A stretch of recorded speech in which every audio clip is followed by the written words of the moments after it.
And joining me in the studio to review the 10th edition is the Speaker of the Lagos State House of Assembly, Right Honourable Mudashiru Ajayi. Recall that about 6 months ago, in the heat of the leadership crisis that saw him briefly removed from office, he granted us what was perhaps his first major television interview in recent years.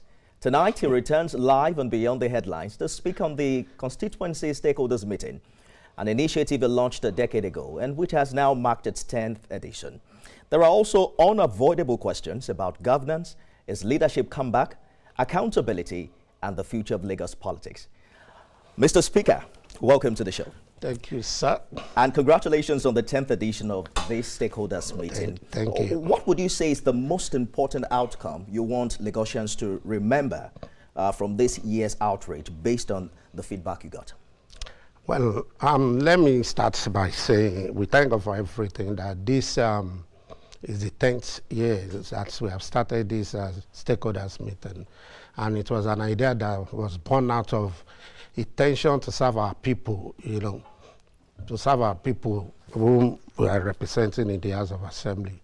And it's also important to know that amongst responsibilities of representatives, I think representation is the most significant one out of it. We have lawmaking process, oversight function, and the rest of them. But representation is quite very important because you create opportunity for the people for interaction, indeed, engagement, conversation, through which they will understand what the government is all about and what they have been doing.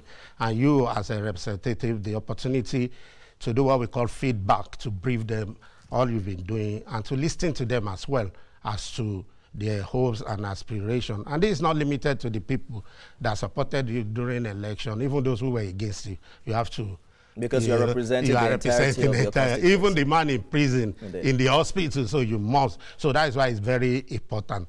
And that was what informed the stakeholders meeting. And why we do it simultaneously, because we don't want to create time for this honorable member this week, and next week another honorable member, another. So that is why we said, okay, let's do it together, since we have different constituencies. And I think it has become a kind of a household name now. After 10 years, you have people,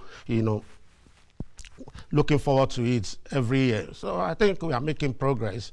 We are making progress, and it's something that has been very helpful, because most times the outcome of such exercise are being documented and given to the executive to make them part of the annual budget. Is it also open to the public, especially the things that your colleagues have achieved? Yes, of course. It is.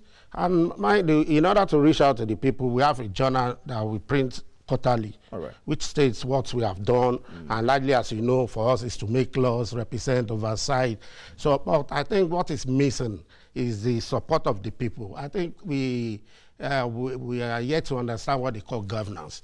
What we do is to go out and vote, and immediately after voting, we surrender it all. And the parliament derives its power from the people. And when you give power to some set of people, then you still need to give them that backup. You need to support them. You need to allow them to grow. If you go to the United States, you see the Congress is the most powerful, arm of government. In London, the Westminster, and that is why you see people going to these places instead of going to the executive side. I didn't say executive is not important, but if you go through the Constitution, you realize that the Parliament is being given enormous power. Absolutely. This year's edition focuses on the gains of the Renewed Hope agenda.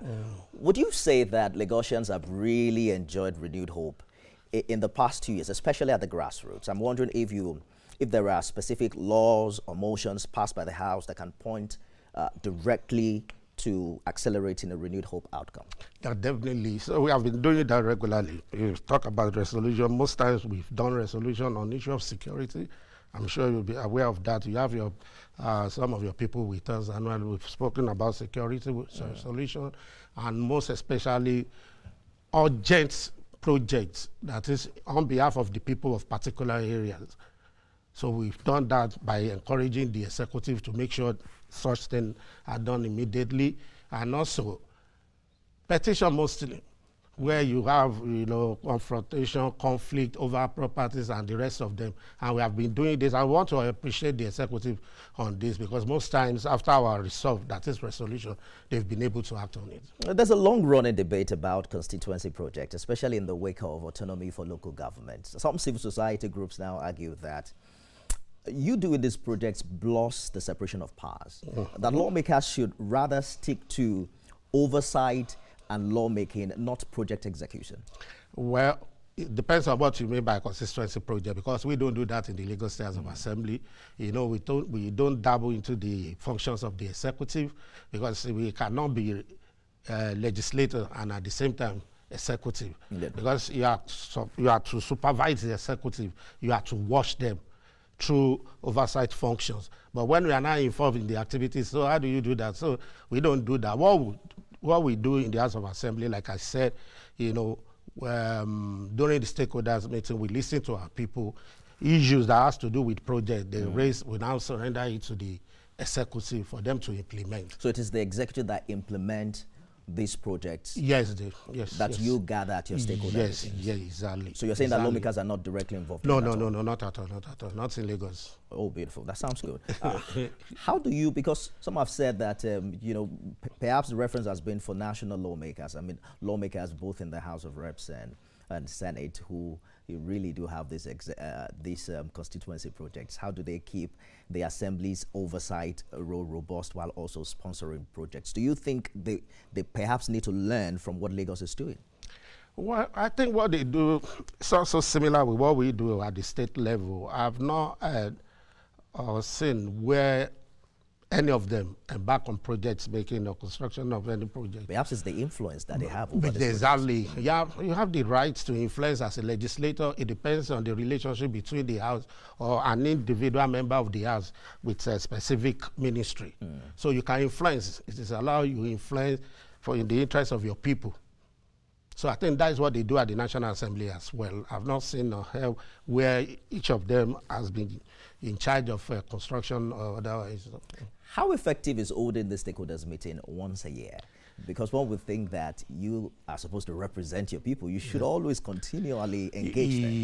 Yes, it is everyday thing. I said it earlier on that representation is very important, and it's the main thing when you talk about duties of a legislator. But that's the annual thing is just an avenue to bring everybody together.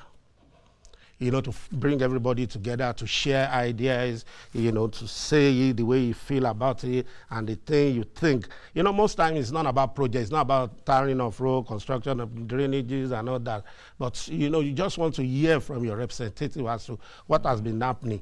And for the representative also to assure them by giving them hope that, well, we are doing well and we have more to do. Indeed. Let us take a short break, and when we return, we'll continue this conversation. Stay with us, everyone. Don't go away.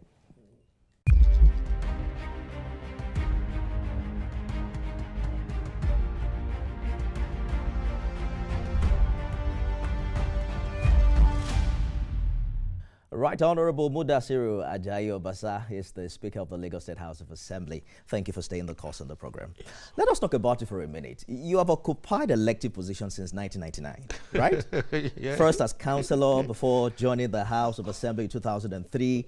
That's 26 years, right? Yeah. If you were a civil servant, if you are a civil servant, you'll be permanent secretary. No, I was even thinking, who is expected to retire after 35 years of service? Okay. Maybe you have like 9 more years to go. Well, you're not planning to retire from politics, are you? Well, no, not yet. Not yet. Because last year you said that you had not really given serious thought about becoming the next governor, as was already being speculated. But you mentioned that you are capable, ably qualified to contest.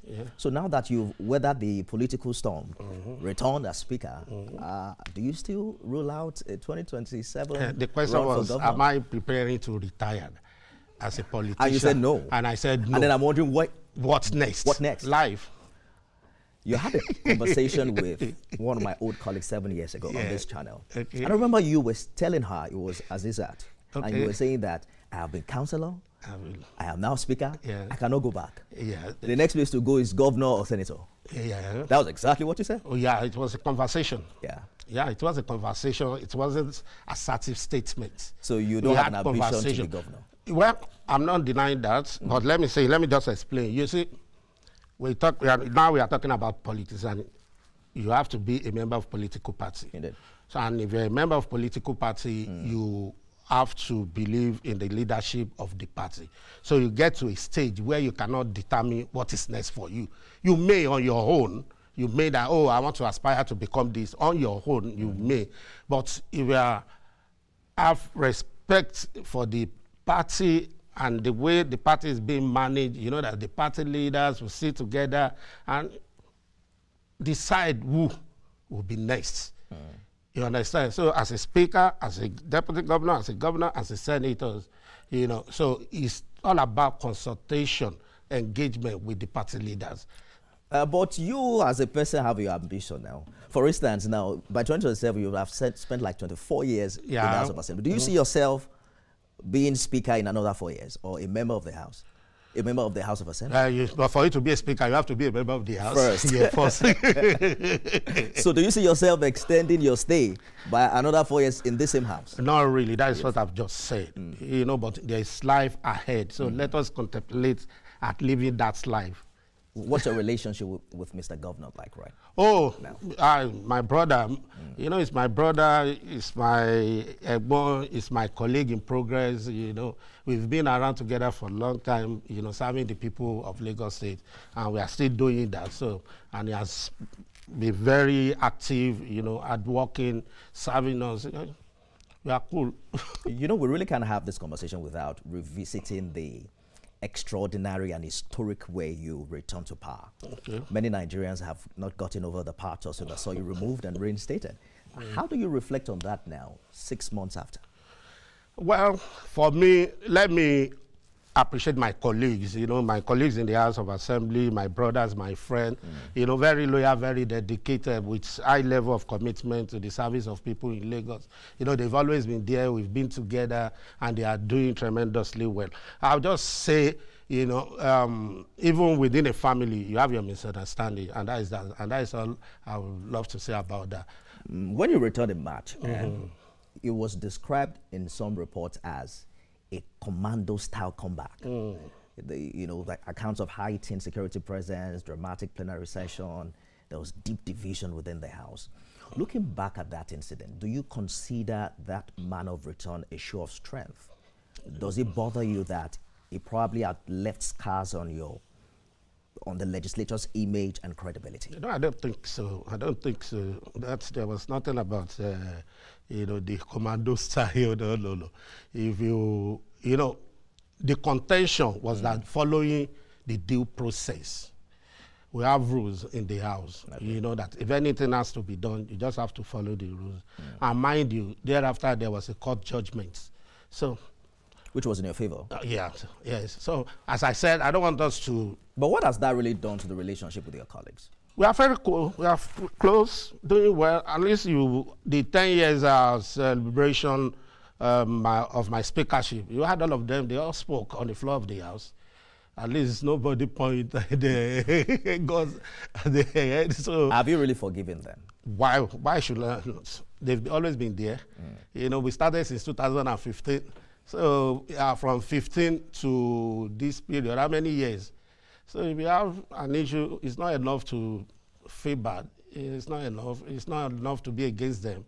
It's not enough to wish them bad. So that's at the time they raised issues of gross misconduct, abuse of power. Have you been able to address these issues with your colleagues such that they can earn your trust again? The trust has always been there, and it's still there as we speak, and it will always be there. You know, it's just like say we call a dog a bad name to do what. So, but I think we have resolved everything.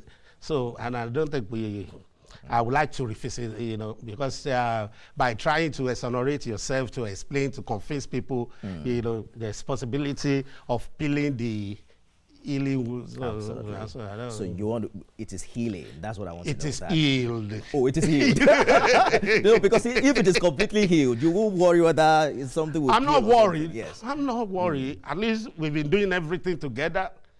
Well, the stakeholders meeting we just spoke about, We all had it in our various constituencies. And your deputy who was speaker for a while? Miranda, she's still here. She's my sister. She's my friend. Yeah, we still work. She's my colleague. I like the way you put it, and hopefully we'll see it like that. But Lagos voted differently in 2023. Yeah. I'm talking about the presidential poll, where we saw the Labour Party winning the state in that election. What does that result say? What does it tell your party in Lagos about reconnecting with urban voters ahead of 2027? Well, it was unpleasant results. And I want to appreciate our party leaders. We took the results, we analyzed it and broke it down. So just to identify, areas, parts of the state that we need to look at and address, issues concerning our failure. And we've been doing that, and I'm sure such is not going to happen again. So many factors came to play during the elections. If we look at the people we call Gen Z, when Mr. President was the governor, probably most of them were not born or they were too young, to really understand and appreciate him. And many things like that. You consider the religious factor as well, and ethnic factors. All this, came to play during the election. So, and all this, But there's also the issue of governance, the quality of governance, and the performance of your party. Because many believe that 2027 will be a referendum on Tinubu's performance. I mentioned something like that. The question is that, do we really understand what they call governance? That is the question. Because I don't understand when people keep saying they've not done anything, they've not seen anything, which I beg to disagree. Let's start from the local government. As we speak, we have 57 local government. Let us assume, assumption, excuse me, that each one of them, tires a road in a year. If we multiply that with 57, how many roads do we have? We have 57 roads, which is impossible. So let's say at least in a year 2 or 3 times 57 in a year times 4. And you look at the state, the governance at the state level, you look at the construction of roads, schools, infrastructures, so many. So it is, highly irritating hearing people that they've not been doing anything, the quality, go to our schools. Perhaps they are speaking from the point of view of their economic well-being. Their purchasing power prior to 2023, certain decisions were made, which Mr. President himself acknowledged was painful. I mean, how much they now buy petrol, how much they have to pay for transportation. Nigerians are looking at the quality of their lives now relative to... You cannot address issue in isolation. You have to understand the root of it, the cause of it. And also you need to be fair in your judgment. You look at these things that you mentioned, when did it start? When? So when you have a problem, it's like somebody being sick. You cannot get well overnight. So you have to address it, gradually. And for me, I strongly believe we are moving forward. We are moving forward. So gradually all this thing will happen, but there's no magic anywhere that can turn things around. You are considered to be close to Mr. President. What kind of feedback do you give him? Do you say, sir, you're doing well, or you have a lot of ground to still cover if you're going to win a second term? Yes, he's doing well. There's no doubt about that. But that does not mean we will not report what we have seen. Because the perception is that perhaps the people close to Mr. President are not really painting the real picture to him of where the shoe pinches. He has his ears on ground. He knows. He knows. He has his own information. He has his own source of information. So he knows all about this thing. And that's why he's doing everything. We've heard about market money, farmers' money, and all this, the students' loan, so many things. And the allocation to the state government has been increased, the to local governments. So what is the essence of such an increase in allocation? To reach out to the people. All things being equal, you are going to be speaker for the next 2 years. What new vision or dream do you have? Because now you're probably, the first time they said you were the second longest serving speaker. The guy from But Bono. now it's like you're going to break that record. So what plans do you have for Lagosians in a minute if you can? Okay, we will continue to serve our people, particularly area of infrastructural development and security, which I think we are doing well, because if you gauge, I mean, issue of security in Lagos, I think we are doing well in Lagos State. And eradication of poverty, I think is it's an issue that we need to look at, to study and address, because most times our efforts, it seems to be not eating, success as we speak, so we have to understand, you need to study the people, learn from them, what actually do they want. And I think self-employment is also important, because to this generation, I think most of, with due respect to them, they don't want to do anything, I don't like hard labor and all that, which I think is not good enough. They should learn from your story, because you have done everything possible. Everything. There's nothing from conductor to anything. Everything except from armed robbery, based on what you said. Yes. So they should learn from your story. We have to go now. Okay. I had mentioned to my followers on Twitter about this conversation, and everyone is asking, what's the meaning of this #1 on your cap? Maybe you want to tell them in 30 seconds before. Yeah, Obasa 1. The 0 is Obasa, and that 1 is Obasa 1. Is that like your vision to become governor or something? Let's wait and see. Mudashiru Ajayi, Speaker of the Lagos State House of Assembly, thank you so much for finding time to come. My pleasure. Thank you for having me. And hopefully we're going to have this conversation more often. I will try. Because you have to hear from you more often. Because when you don't talk, you make people just fill in the gap with whatever comes to their mind. That's our show today, everyone. Thank you so much for being a part of it. Remember, you can watch it again at midnight and 6 a.m. tomorrow. I am Nifemi Oguntoye.